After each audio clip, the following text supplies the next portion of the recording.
Om Purnamadaha Purnamidam Purnat Purnam Udachyate Purnasya Purnamadaya Purnamevavashishyate Om Shanti Shanti Shanti.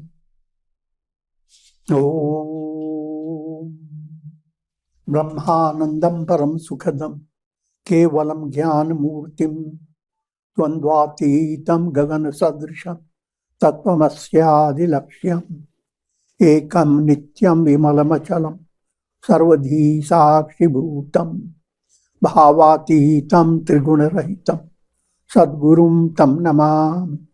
Om. Adorations to Sadguru, who is Brahman, the giver of supreme bliss, embodiment of pure consciousness, one without a second, vast as the ether, infinite, eternal, beyond the three gunas and their modifications, the supreme preceptor. Yoga Vasistha Nirvana Prakarana Purvārdha. Section 40 continues. Lord Shiva is imparting wisdom to sage Vasistha, and sage Vasistha is relating this to Sri Rama. Just as crystal surfaces reflect the beauty of flowers as well as the ugliness of spiders, but are ever untouched by those reflected objects. Think of a mirror. Put a spider near it and look into it. The spider has got into the mirror. Take the spider away. Put a flower near it. And look into the mirror has grabbed it completely. Take both away, and look at the mirror has nothing. The conclusion, the mirror was never touched by it. That's the subtle insight into pure consciousness. You are always conscious, but conscious of so many forests of troubles, conscious of so many limitations. Consciousness that is sustaining all the study of the whole universe, past, present, and future. All that consciousness is like reflections in the mirror of pure consciousness. So relative consciousness versus pure consciousness. This is a subtle point in understanding profound philosophy of Vedanta. All your experiences are based on projections of the mind, vrittis of the mind, thought waves. Like a cinema show. All the show you see is based on projections. While involved in a show, you are going through many experiences of pleasure, pain, thrill, and terror. But nothing of them is real when the projection is withdrawn. It was the screen that was screaming in the form of your projections.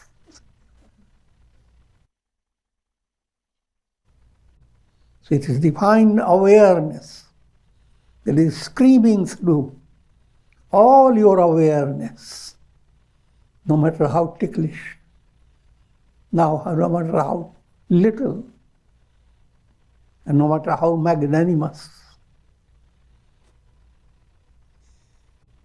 In the same way, consciousness of a sage continues to reflect the pleasant and the unpleasant conditions of life without being tainted or affected by them. Once you become rooted in pure awareness, then relative awareness comes or goes, doesn't matter.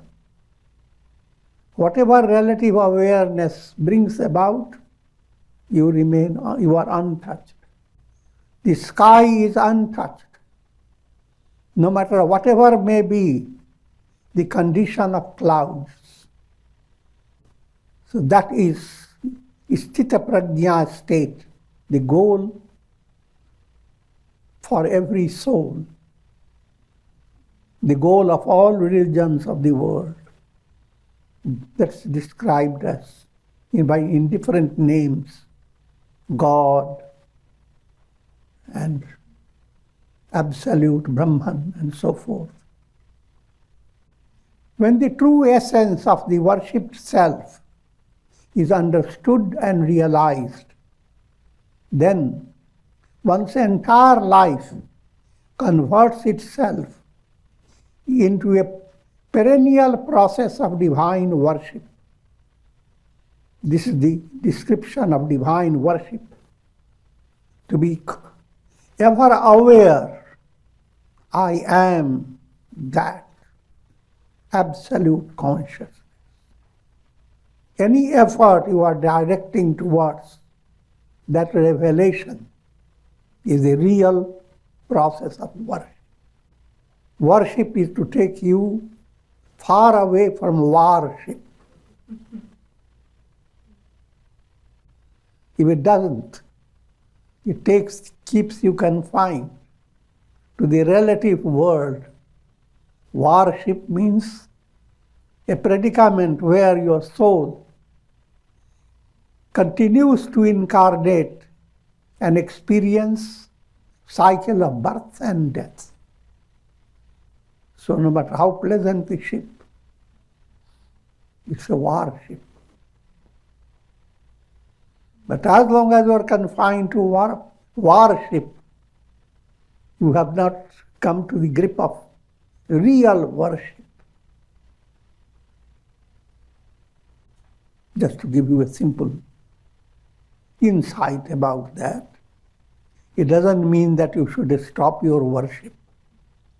It means to develop a deep sensitivity, what you are looking for in performing your worship.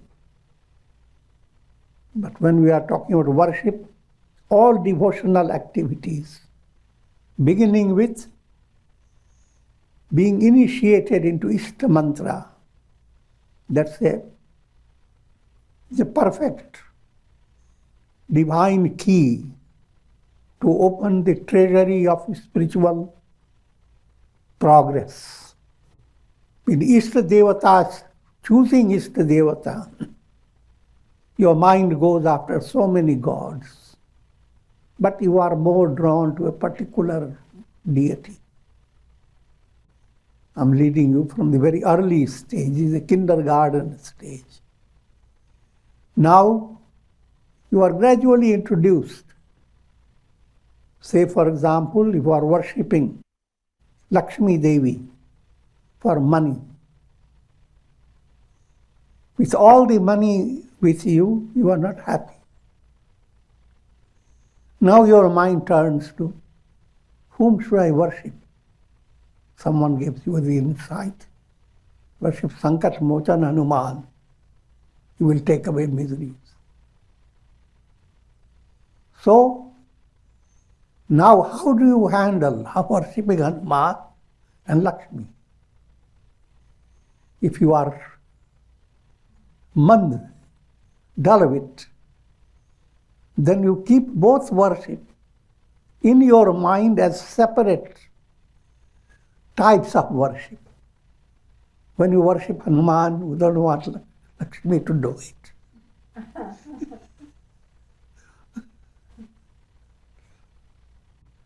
I'm joking. The idea I'm leading you to understand that you should not feel any contradiction if your Ishta mantra has a specialized role. Shiva is the destroyer. But he can give you everything. Shiva can give you all that all other gods can give. Simple way to understand, all gods are only one God in different aspects.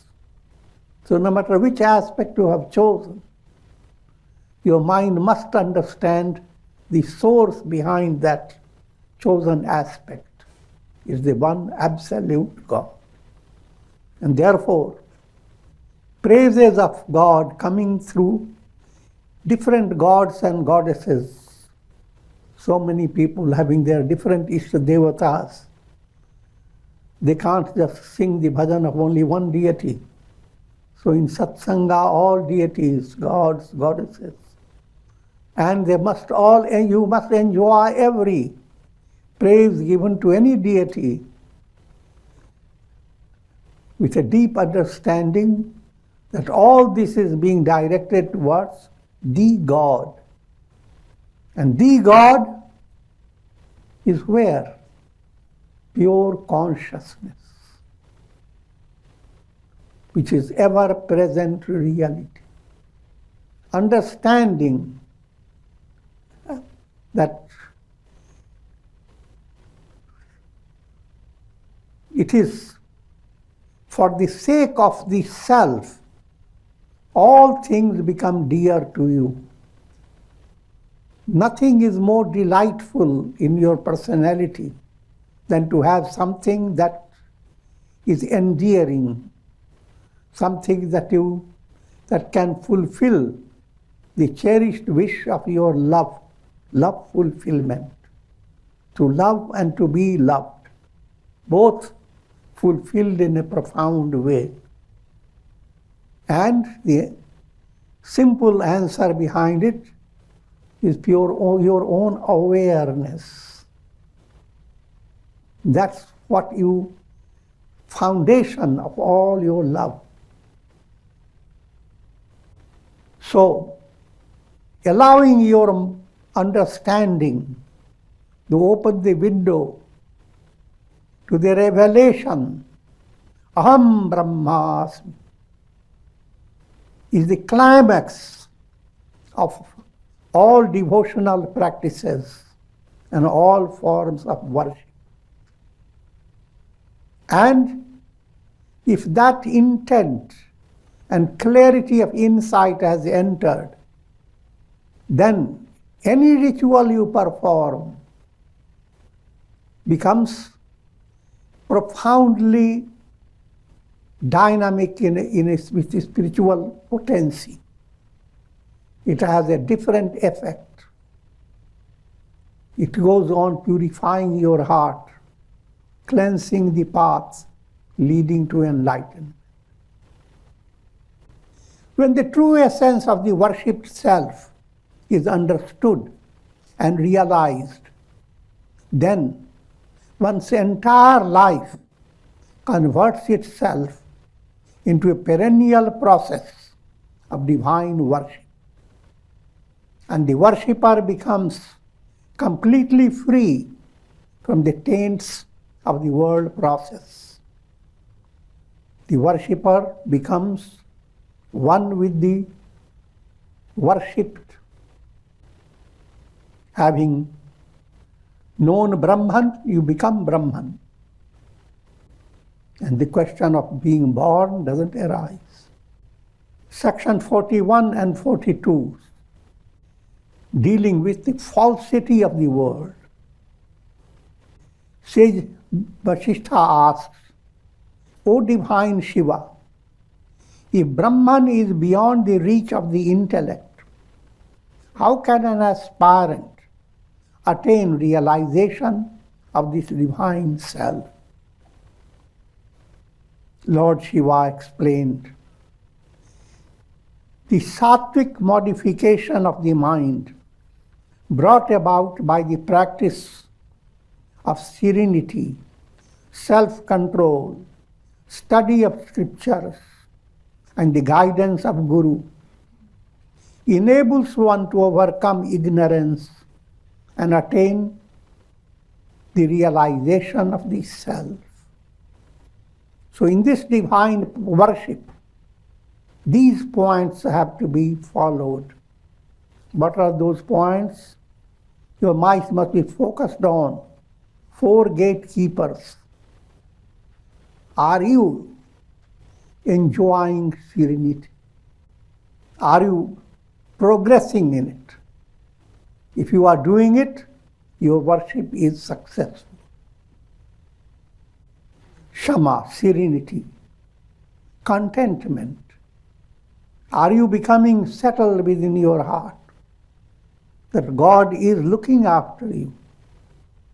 And whatever needed will come to you. Do not compare yourself with others and stay in a state of agitation or discontent. But allow your heart to develop a sense of blessedness. How blessed it is that I am a human being. How blessed it is, however way I look. Because through this setup, I have all the possibility of spiritual progress leading to enlightenment. Why do you know that? Because deep down you are the divine self. God is your inner source. God is your reality. Moving from lies to the shining truths, that the purpose of divine worship. Don't be a liar.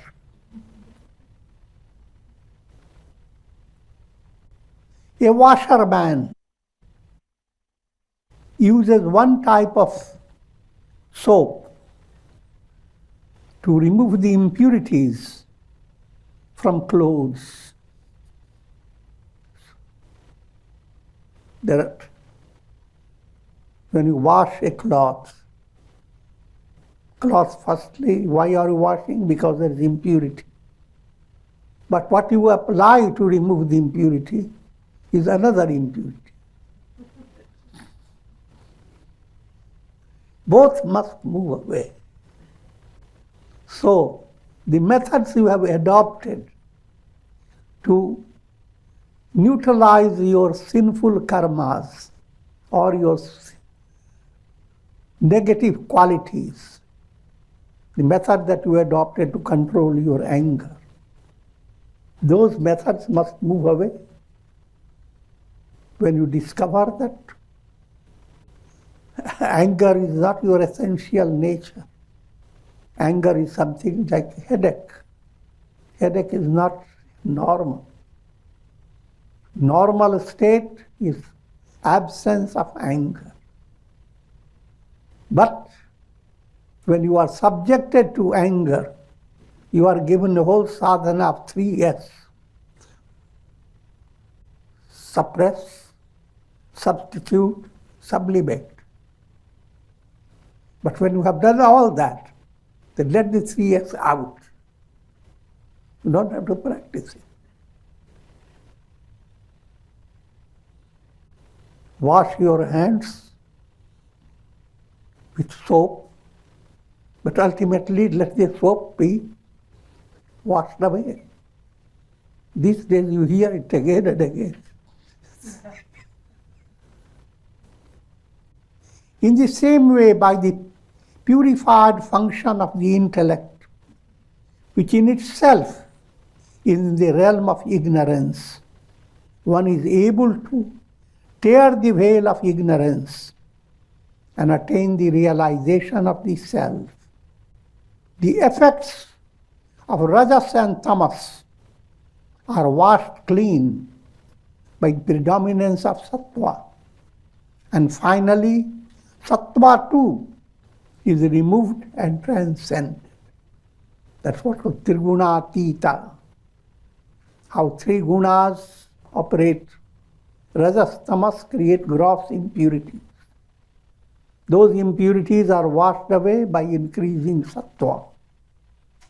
When all is washed away, then all the three gunas move away. You are beyond the three gunas. Pure Prakriti.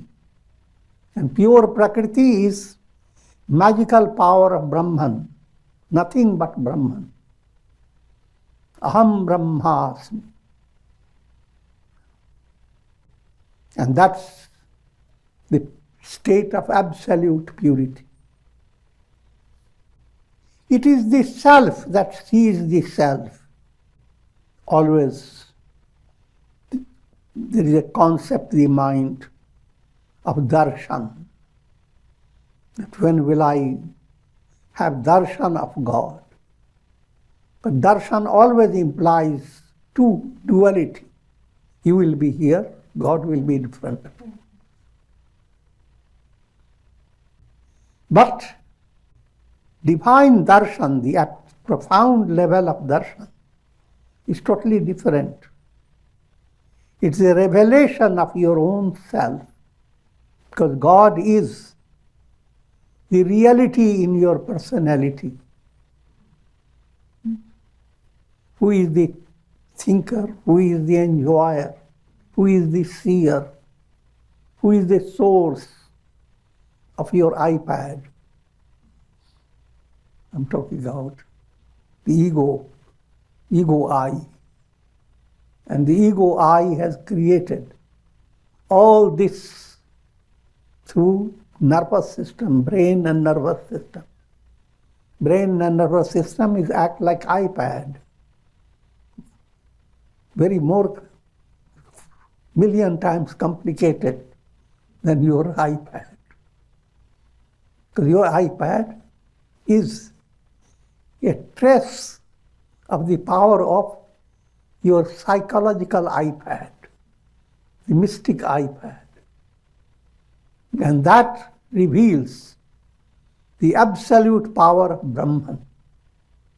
Because as many souls, so many iPads.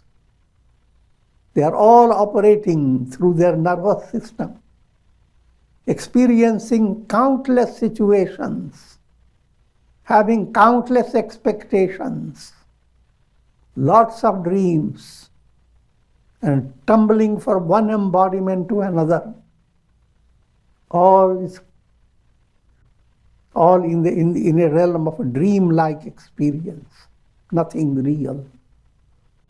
So, any darshan that you have in this realm is always a means to an end. It is not the darshan. It doesn't mean that therefore it should be that we should move away from the idea of having darshan. No. Every little thing that can inspire you is perfectly commendable in your sadhana. That's what vibhuti yoga is. Every little thing, the little flower smiles at you. That smile, see God's smile. So, this point has to be understood. That when you say God alone is being worshipped, that doesn't mean that you suddenly move away from the whole world. All your sadhana continues, every detail, but your spiritual sensitivity goes on deepening in a profound way. So in that realm of darshan, any situation that allows you to develop inspiration, insight, there is darshan. If you're an animal that has suddenly released the stress from your mind, Mangal Suchak, not ominous, but auspicious. People look forward to auspicious experiences. Walk out And suddenly you see a beautiful peacock spreading wings, welcoming you. You know your day, you have made your day in the best way. See, this is darshan of God. Similarly, so that you can go on extending by your understanding lots of experiences. You get darshan of God through communing with children, darshan of God in many ways, but come to more solid darshan when you have guidance of spiritual preceptor. There is Guru Darshan. Now, in your dreams, if you get certain darshan of certain deity, that's all inspiring. All is perfectly in order. Only thing you should not develop, that, oh, I had darshan of Krishna when I was only 8-year-old. And now I want to have darshan of Rama. I'm joking. Your darshan, whatever you had, was wonderful. But real darshan is the revelation. Aham Brahmasmi. You are not different from that God. If that experience dominates, now you are having the darshan. Until then, relative form of darshan is perfectly normal. As long as you understand these are means leading to a divine goal. Self-realization is not brought about by a guru, scriptures, or diverse spiritual practices. Another point to understand, all your spiritual practices are not bringing something from the world and presenting to you. All spiritual practices are meant for you to realize who are you, for you to realize your innermost self. So no sadhana is going to give something different, but only awakening your understanding about your own self. So that your own self, Brahman, is not given as a prasad. And nobody can do so.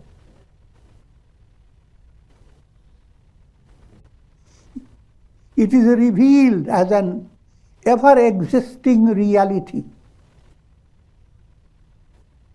However, the importance of Guru and other spiritual means should not be ignored, because they serve the purpose of purifying the intellect and kindling the flame of spiritual aspiration. Any step you are taking that purifies your heart, purifies your intellect, and enhances your spiritual aspiration, any act that you do is perfectly commendable, and it is perfectly needed. Without it, you cannot progress. The self is realized in the same manner as a person discovers a forgotten necklace right around his own neck. Sometimes people become so crazy, like excitement and nervous stress, that necklace is right there. The lady losing her patience, shouting at everyone. And he shouts, so agitated that people can't answer. They're all terrified because she's wearing the necklace. It's right on her neck. Even a better illustration is a flashlight. Looking for a flashlight. And you look everywhere.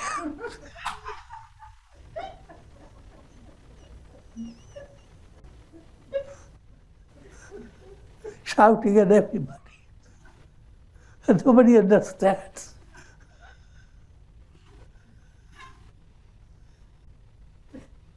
That's a ridiculous predicament. The self is revealed as the underlying reality of the mind and senses. That self that you are looking for, that's the highest form of darshan, the highest goal of worship. That self is the one that's manipulating your mind, the energy behind your mind. What the light of lights, all things you experience by your senses. But the senses themselves can do nothing unless there is a mind behind. And mind can accomplish nothing unless the intellect is behind the mind. Intellect can do nothing unless the divine is behind the intellect. And the absolute divine is Brahman. So, where is the greatest pilgrimage center? Right in and through your own personality. When can you visit the center? Every moment. When will you have the darshan? Question of darshan doesn't arise. You are the deity. Essential. So this is the highest form of worship. Until then you are in a worship. It is this same self that is known by various names. This attainment is the absolute attainment. And that's the goal of all religions. But different names are used for that goal. Ekam sat vipra baudha vadanti. Truth is one.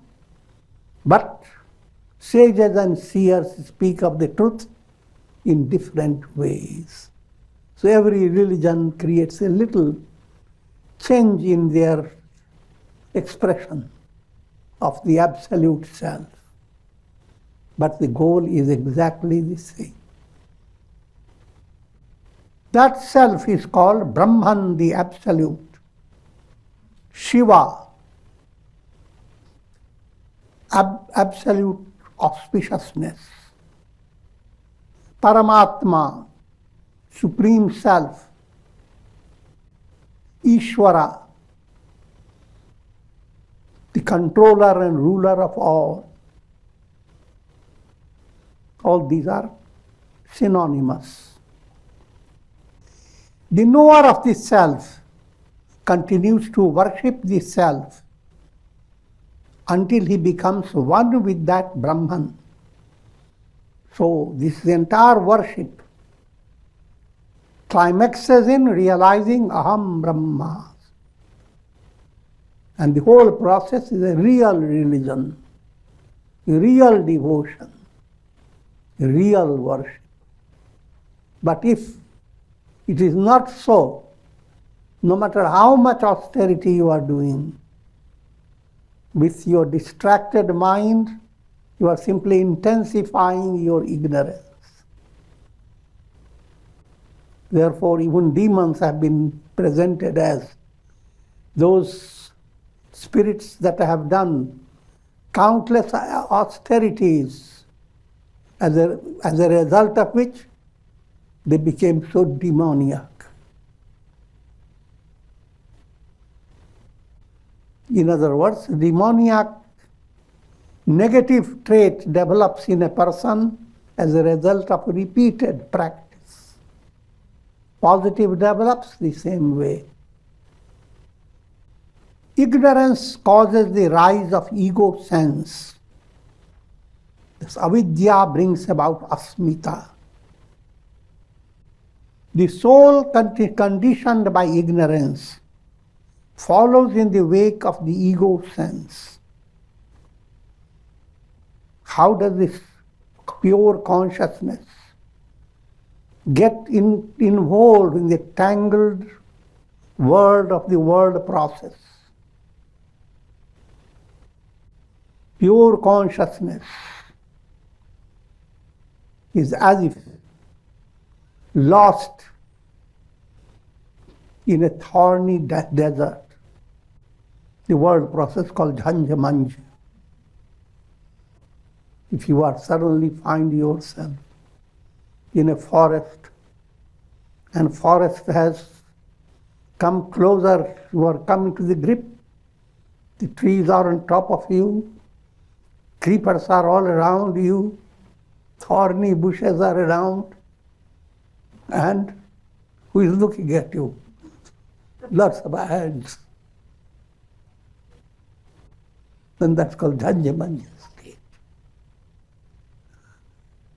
And the mind is constantly holding on to that predicament because of ignorance, because of lack of guidance, lack of satsanga, lack of sadhana. So, led by this process of a downfall from the status of pure consciousness, there is no real fall, but is an apparent. It becomes associated with speech, action, and intellectual knowledge. Consciousness gets involved with three-dimensional process, three lokas: practical reality, sentimental reality, and your thought, insightful reality. Three stages. All these flourish on the basis of consciousness. And all these flourish as reflections, not as reality.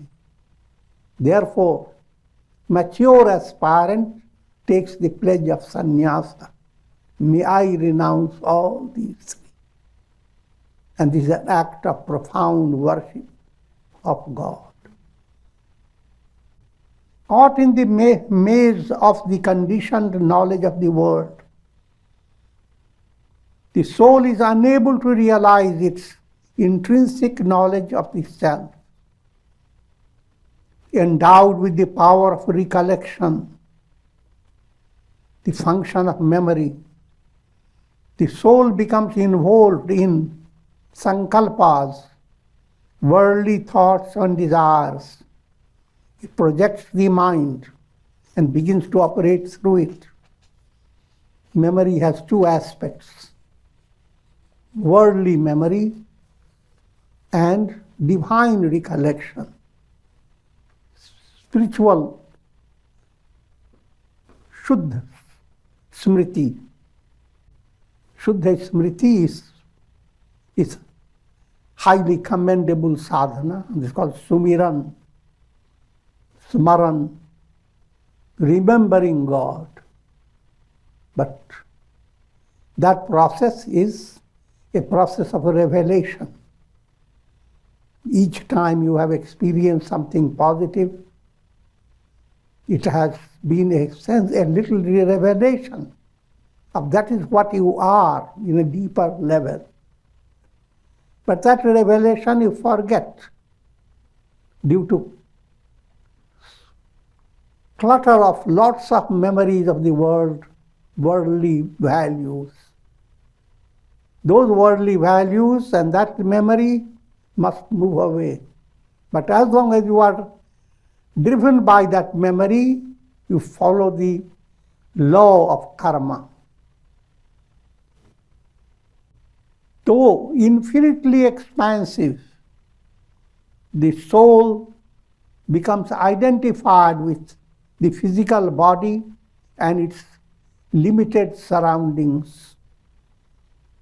You have to understand the reality in you, Aham Brahmasmi. How great, can't imagine it.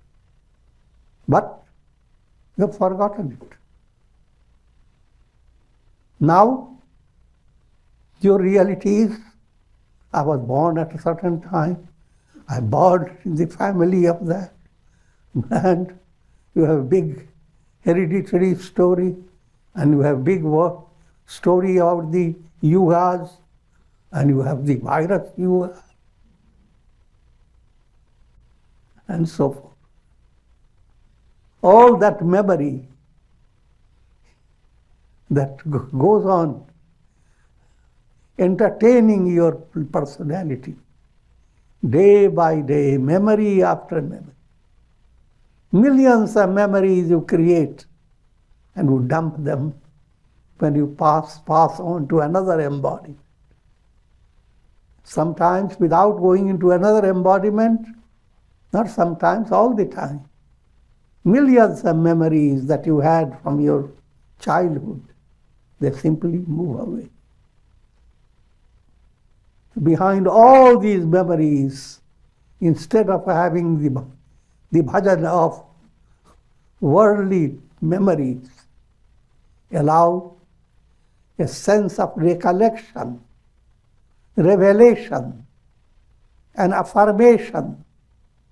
The real I am. Firstly, God abides in me. And let me love God, let me have darshan of God.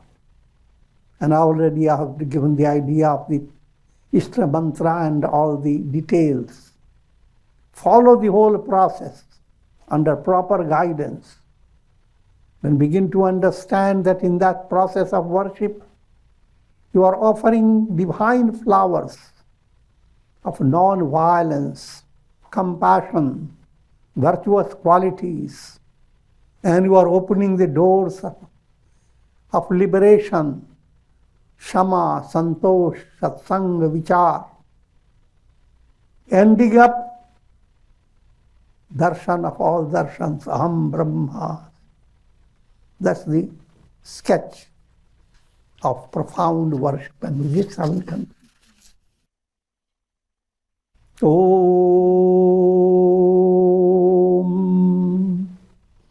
Ram Ram Ram Ram Om Namah Shivaya Om Namah Shivaya Om Namah Shivaya Om. Prayer for shower of Karuna Mayar's grace of God with the blessings of Shakti, Bhakti and Mukti, and the absolute darshan, Aham Brahmasmi. Om Trayambakam Yajamahe Sugandhim Pushti Vardhanam Urvarukum Bandhana Mrityor Mukshiyamamritat.